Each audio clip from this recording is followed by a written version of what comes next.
So look, I've just got you guys together, kind of plugged into the high school scene. We're approaching the end of the first season of the semi-post-COVID era here.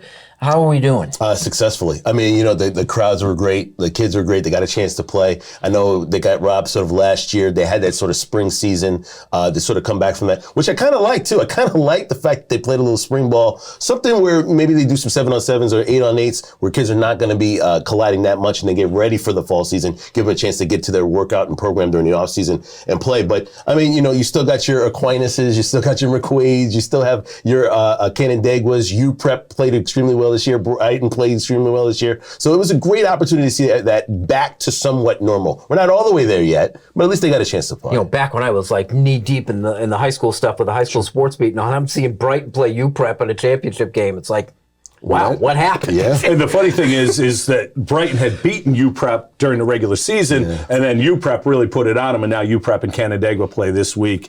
Game plug, if I may, be on Spectrum TV this week. I'll be calling that game. And it was cool doing that for Spectrum this year, and what you said, Tariq, about going to the games in the normalcy. To see the kids, the student sections, all wearing the same colors, painting their faces, having a good time. It was just so refreshing after everything that we've been through. And for me, somebody who's played sports my whole life, to think of the kids down there, they're not being robbed of that last run. Yeah. Most athletes have a stop date on their participation in official sports, and it's at the end of high school. So for them to not get robbed of that and get an opportunity and to be able to play in front of their parents and families is great. I think it was interesting about what you said. Before, all these years you would hear coaches say, you're not going to get these opportunities again. You're not going to get a chance to play again. And maybe it doesn't hit a player at that time because we've never gone through anything like COVID before.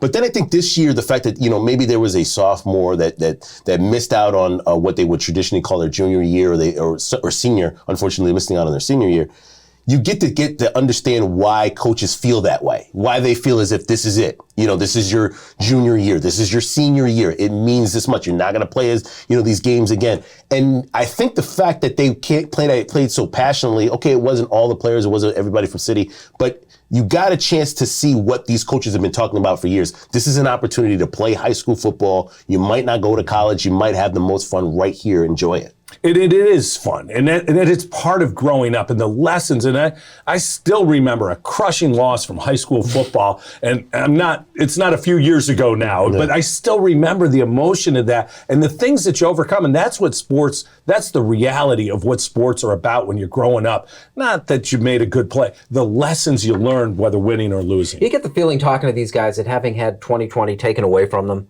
it makes the guys who have come back appreciate this a little bit more. Yeah, and I think the coaches, to an extent, have a little bit different perspective. They didn't have their off-season programs. Mm-hmm. And I remember talking to one coach before a game, and his quarterback had to fill in because the other quarterback got hurt. They moved this kid from wide receiver. Well, there was no off-season program. The kid literally had never taken a snap in a game at quarterback before the game before when he had to come in because their quarterback got hurt. I think this shows what you were talking about before, and I'll get to this in unfinished business when it comes to adversity. Some things are out of your hands. Some things you have to adjust to. That's life. One of the teams that I'll be talking about in unfinished business basically has to make adjustments week to week. That's life. That's the way we live every single day. The way we live through COVID, the way we live past COVID, the way we continue to move on. So I think those teaching lessons, even though it was a loss or if it was a win, you remember them forever, and it kind of defines you going forward to understand you're going to face adversity in the near future. I since we're just about done with the segment, but I wanted to get in a word about this whole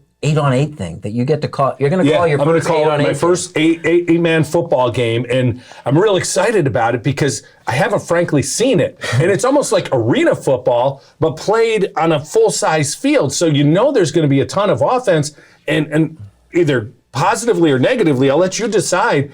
That may be the way things are going. You're seeing so many districts, the participation in all sports is down. Football more so probably because of the fear of injury. So a lot of districts are either combining teams or going 8-man football. Or doing both. Yeah, could very well be both.